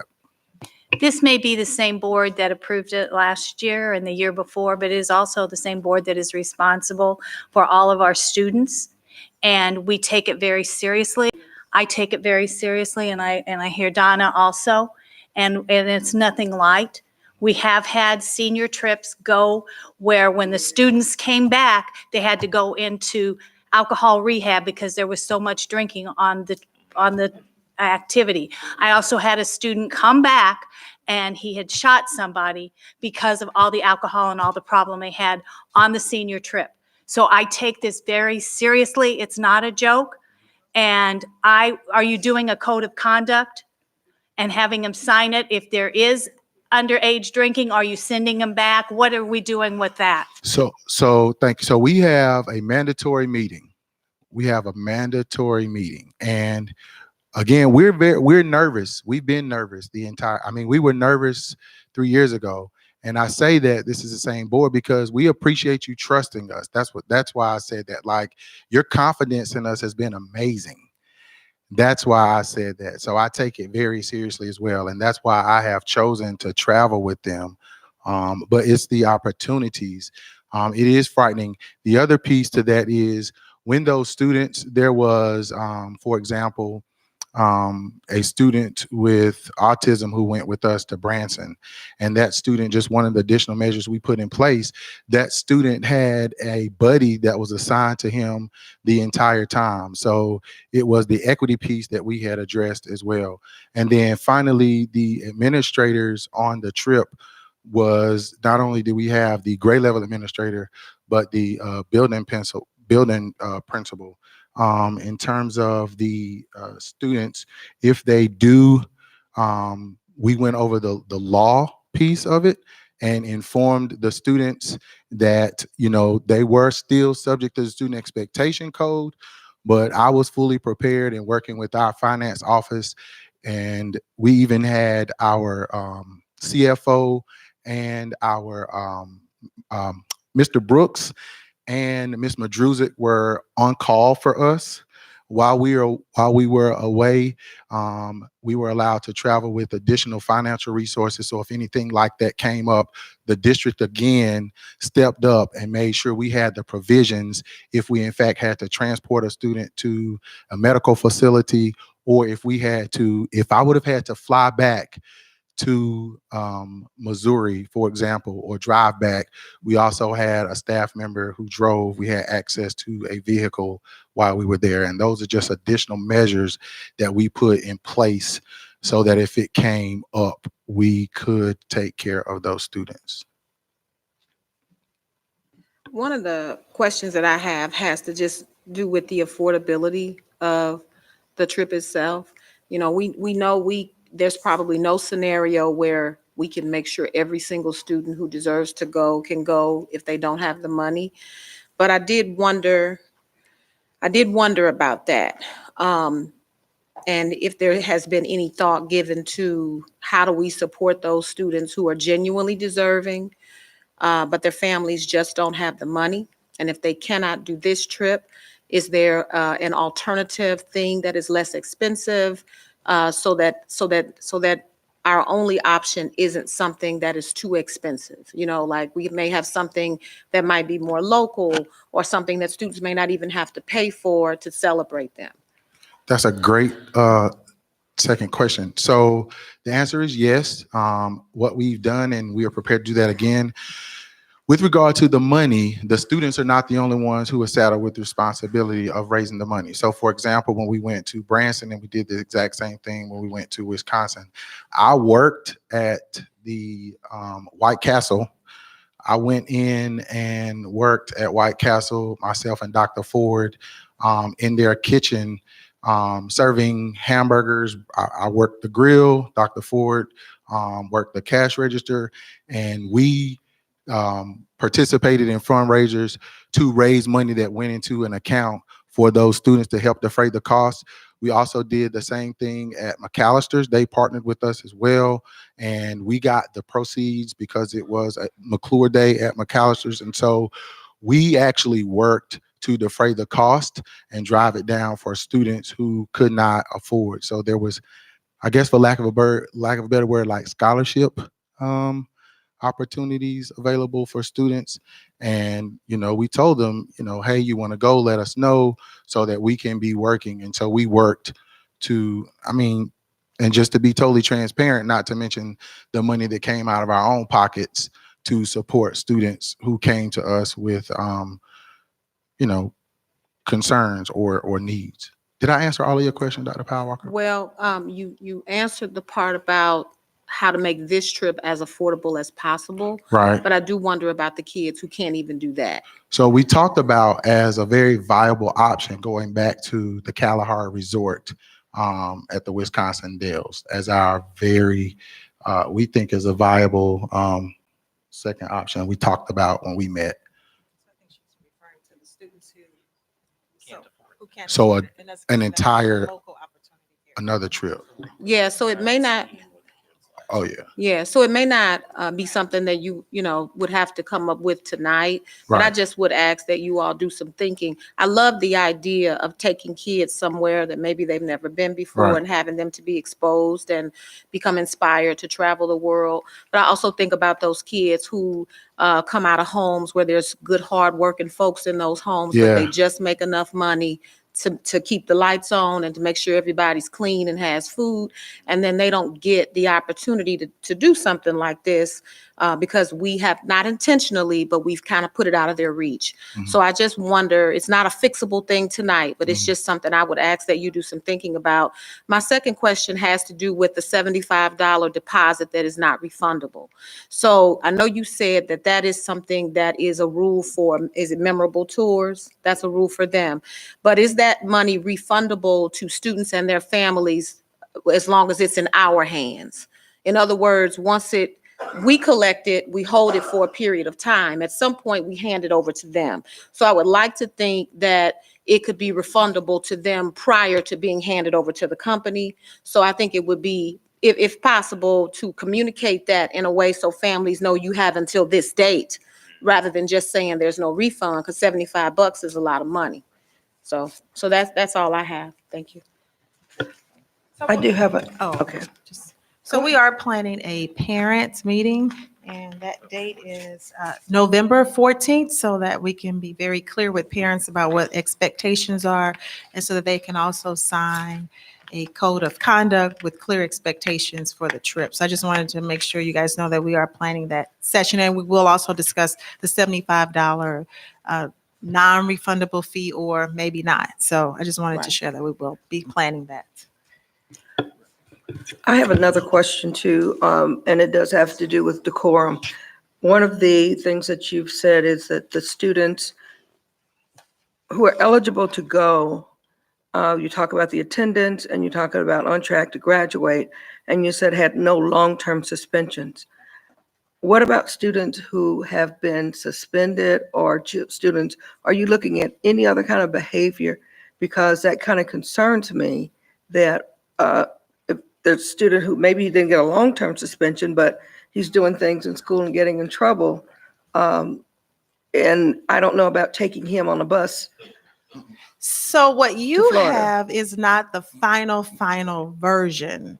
when you look at the presentation, because we did have conversation around who can go, and we landed at no suspension. So if you look at this presentation here, it says students who have no suspension. So I don't think you have the final. Yes, it's no suspensions. Yeah. And we did that because, to your point about long-term or suspension, so we set the goal and students know what they are expected to achieve, and then they need to work very hard at making sure that happens. Okay, and it still kind of concerns me because if we have students who are just defiant to adults, maybe they're not getting suspended, but again, it kind of concerns me on a trip like this, if you've got a student who's consistently defiant and disrespectful to adults. So I don't know how you will monitor that or use that as. But they also have to have a whole bunch of other stuff to get that. And so most likely, if they're doing the defiant to adults and all of that, I guarantee you, they probably not the other A's that qualify. Not necessarily. Not necessarily. Not necessarily, but I Because just. yeah, we've had some A students who have had A mouths too. Yes.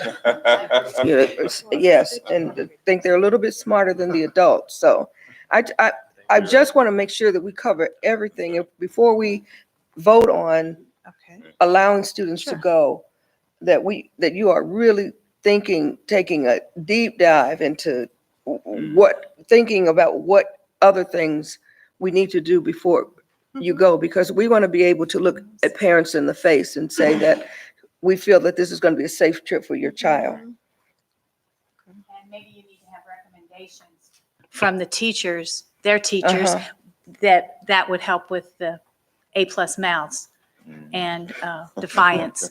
Also, my question is, how much is this company making off our students? I'm not sure. Recommendations from teachers. I don't know think- the answer to that. I don't think they're doing it out of the goodness of their heart. Yeah. So, Yeah, and the that concerns me $40 a too. day for food, that kind of concerns me. I know that's a part of the whole bundle of money that the students will have. But if they're doing the fundraising, I guess you just kind of add what they make from the fundraiser to their bill or to their, what do you call it, the monies that they raise.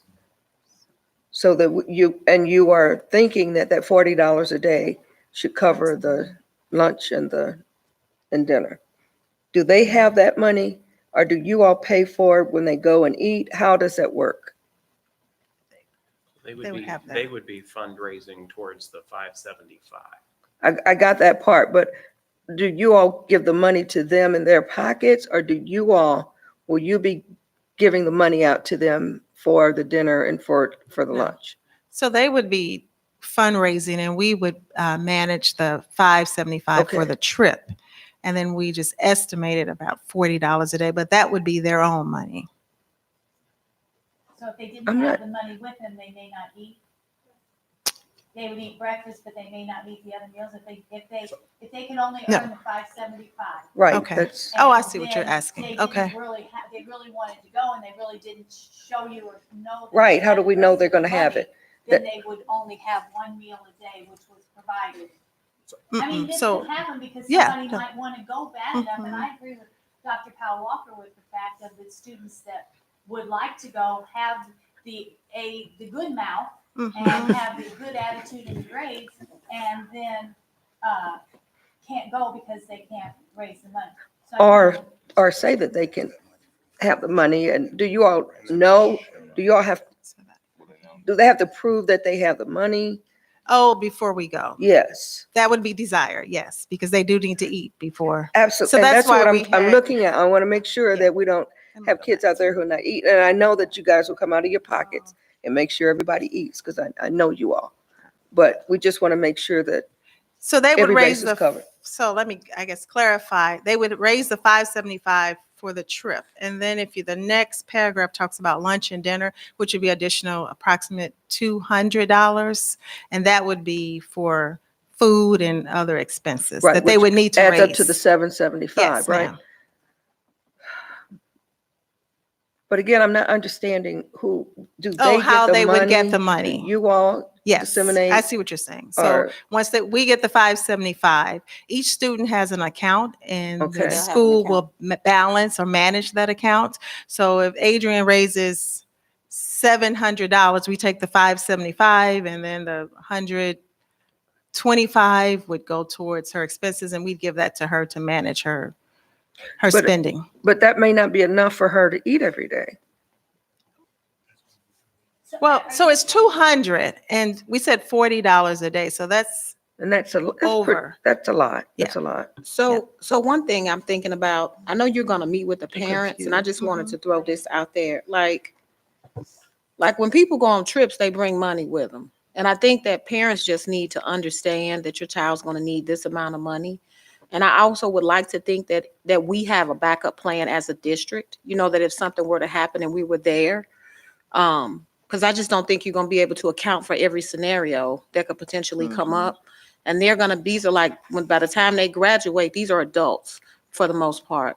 And so I don't know, that's just me. I don't know I know we want to make sure kids eat, but I don't know about the hold everybody's money and issue it to you when it's time for you to eat. That's just the way I feel like some of that is just too much hand holding. And I would like to think that some of these issues are not going to be as prevalent with the group of kids you're taking. Some of that is relevant if you were taking certain other kids who probably aren't going to get to go. But I would like to think you're talking about kids who are concerned about their grades, concerned about their behavior. So I would just like to think that there was some level of expectation that we could have that they're going to be responsible. But I do think that we need that safety net for those kids who just legitimately don't have it. I lost my money. Somebody took my money. I think we have to have a backup plan for that. But I just wanted to throw that into the mix. I think if you can clarify the 775 and when you collect that money, where does it go? I heard an account. I know you're going to have a conversation with parents on the 14th if the board says yes and move forward.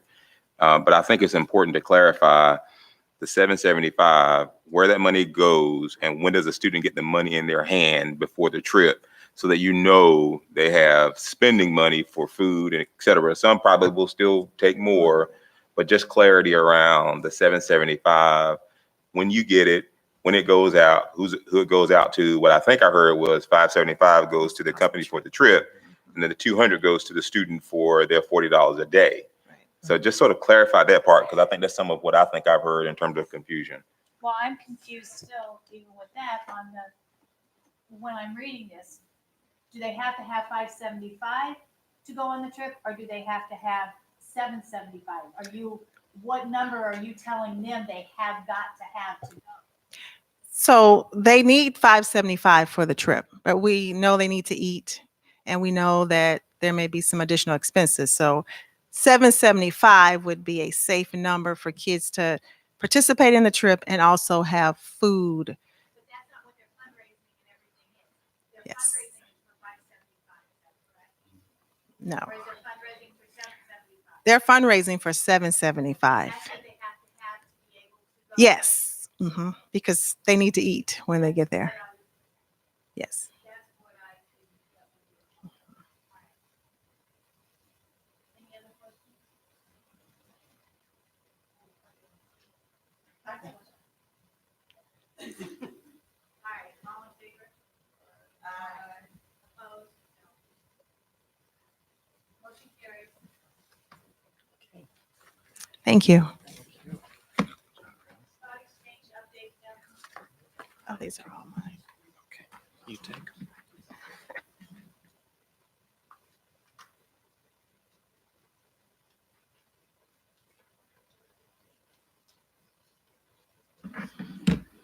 Good evening, board. Good evening, community and family and staff.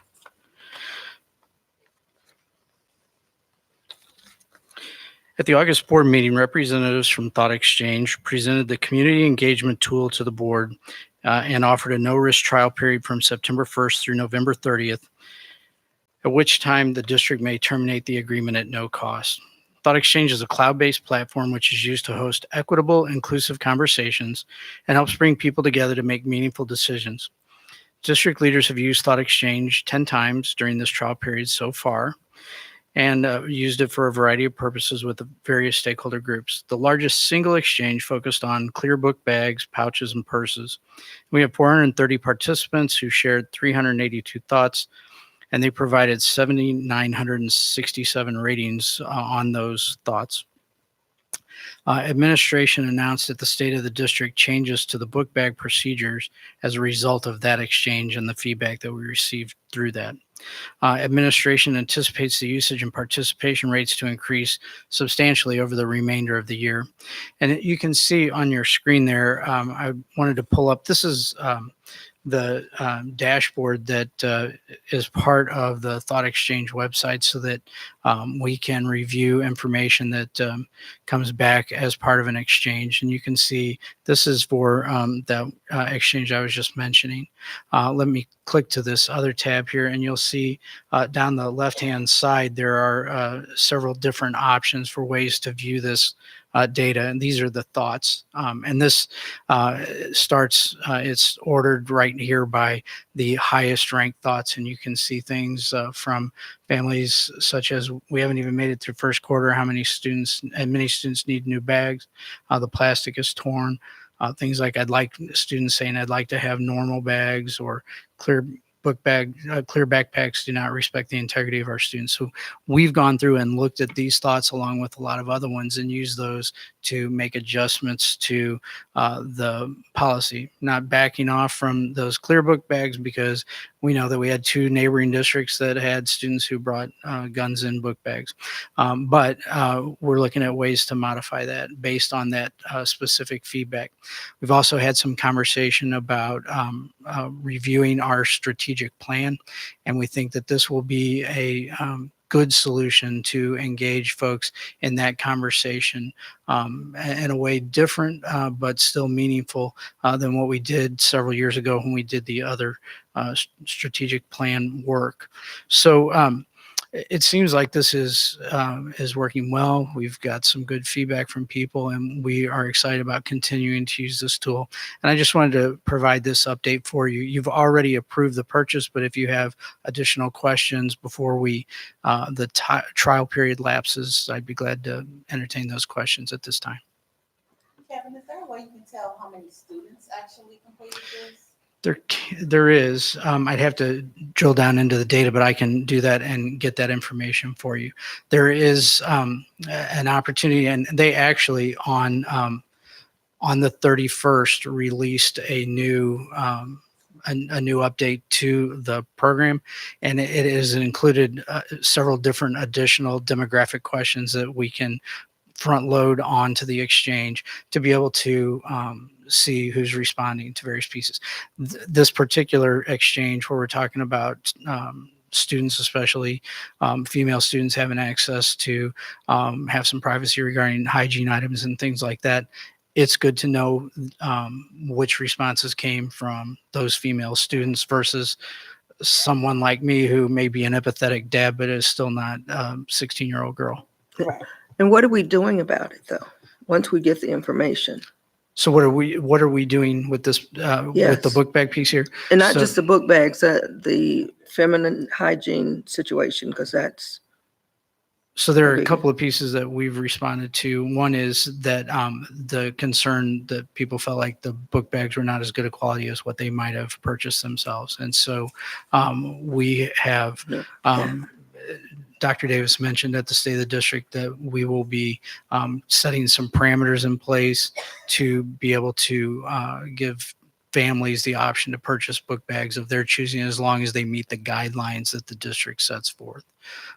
We have not settled on anything additional yet as far as something beyond that pouch, that opaque pouch that we've provided for those hygiene products, but we've had some conversations and we would want to bring that to you separate from this conversation about thought exchange, but bring that to the board with any changes that we might make to that procedure that might involve some other different smaller bag or something like that that students could carry.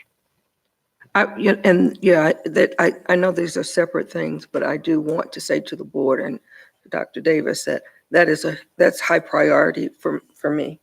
And we've had enough time. I think it's time for us to make a decision about that. So y'all can bring it to the board. So just want to say that before we. Have we cleared up any issues related to the people who didn't receive the communications when they went out? Like there were people who didn't, some students didn't get the information. So have we did, I know we had a couple of different parents who had said that their child didn't get that. We opened it back up and sent that information out again. Now, I will jump to a slightly different topic, but is tied directly to that. And that is, I keep encouraging people to download the app, and Dr. Graves mentioned that in her update this evening. We have issues with both phone calls and with emails that we send through our mass notification tool, because all of us are fed up with unwanted sales calls and unwanted emails.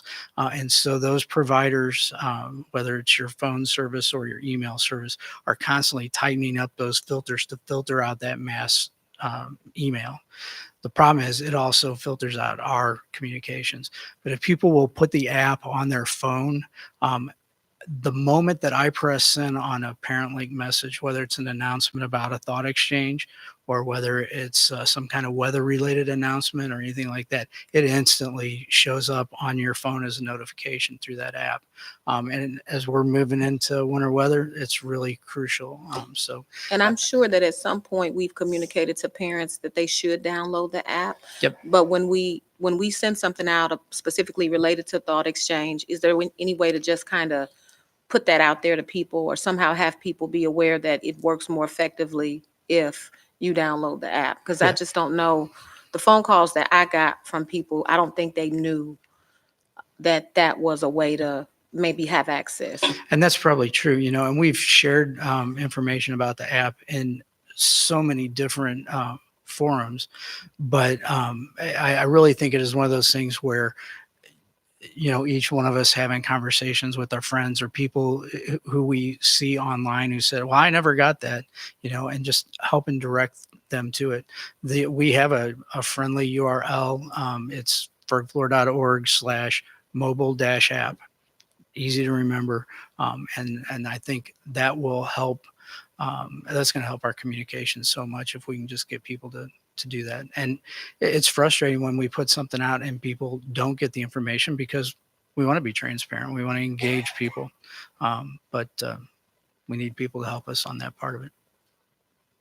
Yep.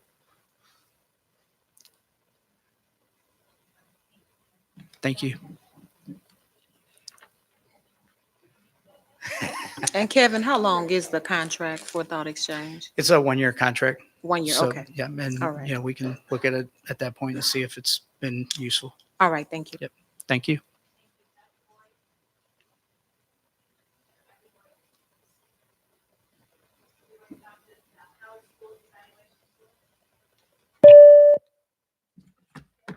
Yes, I am present. Thank you. So this item is actually an extension of a current platform that we use for both professional development materials and for our human resource management software. What this will allow us to do is to create a digital platform for the already approved support staff evaluations, which will make it much easier for evaluators to complete and also to be able to have ready access to a history of any evaluations done in their department. Additionally, the reason this is a value add is because we'll be able to add certified staff evaluations to this platform with no additional cost. Currently, if we move to this platform, over the next 2 years will save money because knee actually costs almost $10,000 more than this. And right now the evaluation committee has been meeting, and we're looking at moving away from the current knee tool. And if this is approved, we will then spend the next year building out what the next certified staff evaluation will be looking like. So this would be something where we would implement this for springtime for support staff evaluations, but not until next year for certified staff evaluations.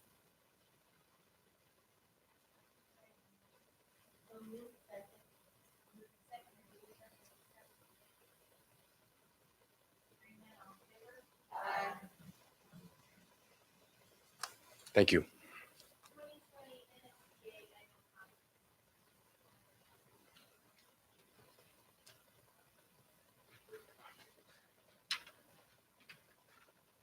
The National School Board Association NSBA Annual Conference will be held April 4th through the 7th, 2020 in Chicago, Illinois.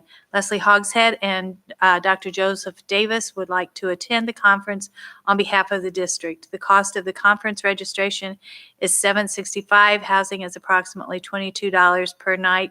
Travel with Southwest is approximately $306 for an estimated total of $1,730 per attendee. I would like to add, if I may, I know I have said in the past that it's been past practice that we do not, if you've gone to one national convention, you don't get to go to 2 national conventions. But the information has come out on this convention, and I think it would be very valuable for Dr. Graves to go with us if she is able to get away. On Friday, there's an all-day session on equity and equity committees, and since she's the chairman of our district equity committee, I would like to also add her to this. Again, I know that I'm one of them that always says no, that you can only go to one, but that's past precedence, and I really think it would be valuable for Dr. Graves to go with us. Dr. Thurman would like to go with you too if I'm reelected. You can't because. I didn't go. No, you can't go because the election is the 7th. Oh, man. Sorry, it's not being mean or I ornery. know. So could I have a motion for the 3 of us to go, or you can do it one person at a time, or whatever you want to do. Whoever makes the motion. Somebody make a motion. You make a motion, I'll go.